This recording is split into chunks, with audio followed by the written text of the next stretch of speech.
Metre రీడర్ల మిత్రులందరికీ నమస్కారం.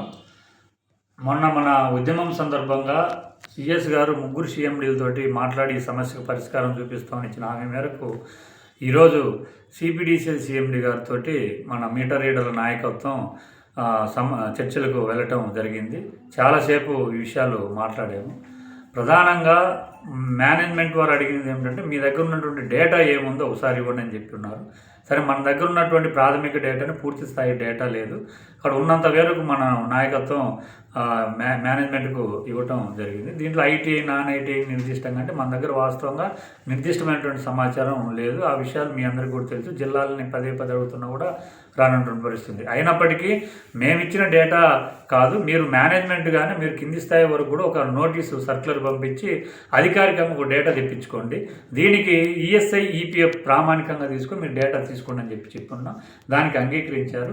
2 రోజులలోనే CPDCL పరిధిలో మొదటగా ఎవరెవరికి ఈఎస్ఐ ఈపీఎఫ్ ఎప్పటి నుంచి ఉన్నదనేది మొత్తం వివరాలు, వాళ్ళ క్వాలిఫికేషన్స్ ఏమనేటువంటి వివరాలు తెచ్చుకుంటామని చెప్పారు. అది 2 రోజులలో కింది స్థాయి వరకు అన్ని జిల్లాలకి సిపిడిసిఎల్ పరిధిలో వస్తుంది. ఆ తర్వాత మిగతా 2 కంపెనీలలో కూడా డేటా సేకరిస్తామని చెప్పున్నారు.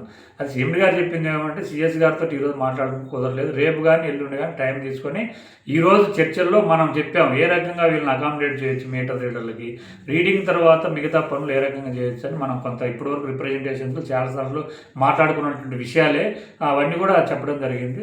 అయితే మా దగ్గర కూడా కొన్ని ఆలోచనలు ఉన్నాయి. వాటిని మీరు చెప్పినటువంటి విషయాల్ని కలగలిపి మేము రేపు సిఎస్ గారితో ఒకసారి మాట్లాడిన తర్వాత ఈ డేటా ఆధారంగా వీళ్ళందరినీ ఎలా అకామిడేట్ చేయాలనేది ఒక నిర్ణయం తీసుకుంటాం. ఖచ్చితంగా న్యాయం చేస్తాం. పాజిటివ్గానే మీరు తీసుకోండి.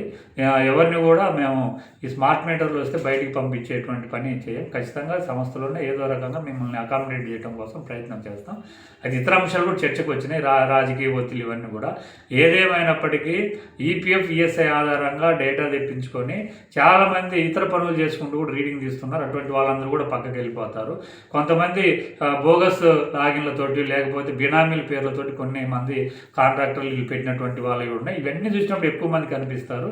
ఇవన్నీ ఫిల్టర్ కావాలి. వీటన్నిటిని వడపోయాలంటే మీరు ఈఎస్ఐ ఈపీఎఫ్ ఆధారంగా నిర్దిష్టమైన డేటా మీరు తెప్పించుకొని చెప్పి దానికి అంగీకరించారు. 2 రోజులలో ఆ కిందికి సర్కిల్ పంపిస్తూ ఉన్నారు.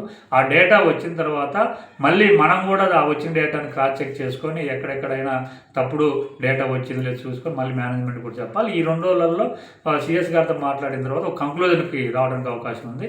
ఏదేమైనప్పటికీ మీ ఉద్యమం మొన్న విజయవాడ కేంద్రంగా పట్టు వదలకుండా మీరు చేసినటువంటి ఉద్యమం ఫలితంగానే ఈరోజు ఒక సానుకూలమైన వాతావరణంలో చర్చలు మన వాదన మేనేజ్మెంట్ వారు వినడం జరిగింది. వీలైనంత త్వరగానే డేటా వచ్చిన తర్వాత మనం అనుకున్నటువంటి పద్ధతుల్లో నెలవారీ పని నెలవారీ వేతనానికి సంబంధించినటువంటిది న్యాయం చేస్తామని చెప్పున్నారు. దానికోసం మన ప్రయత్నం జరగాలి. అయితే ఏదో అయిపోతుందని చెప్పేసేటువంటి దాంతో మళ్ళీ మీరు కామ్గా ఉండకుండా మీరు రాష్ట్ర కమిటీ పెట్టుకోవాలి, జిల్లాలో కూడా కమిటీలు పెట్టుకొని మనం ఎప్పటికెప్పుడు కదలికలు ఉండాలి, యాక్టివ్గా ఉండాలని చెప్పేసి సందర్భంగా మీ అందరూ కూడా విజ్ఞప్తి చేస్తూ ఉన్నాం.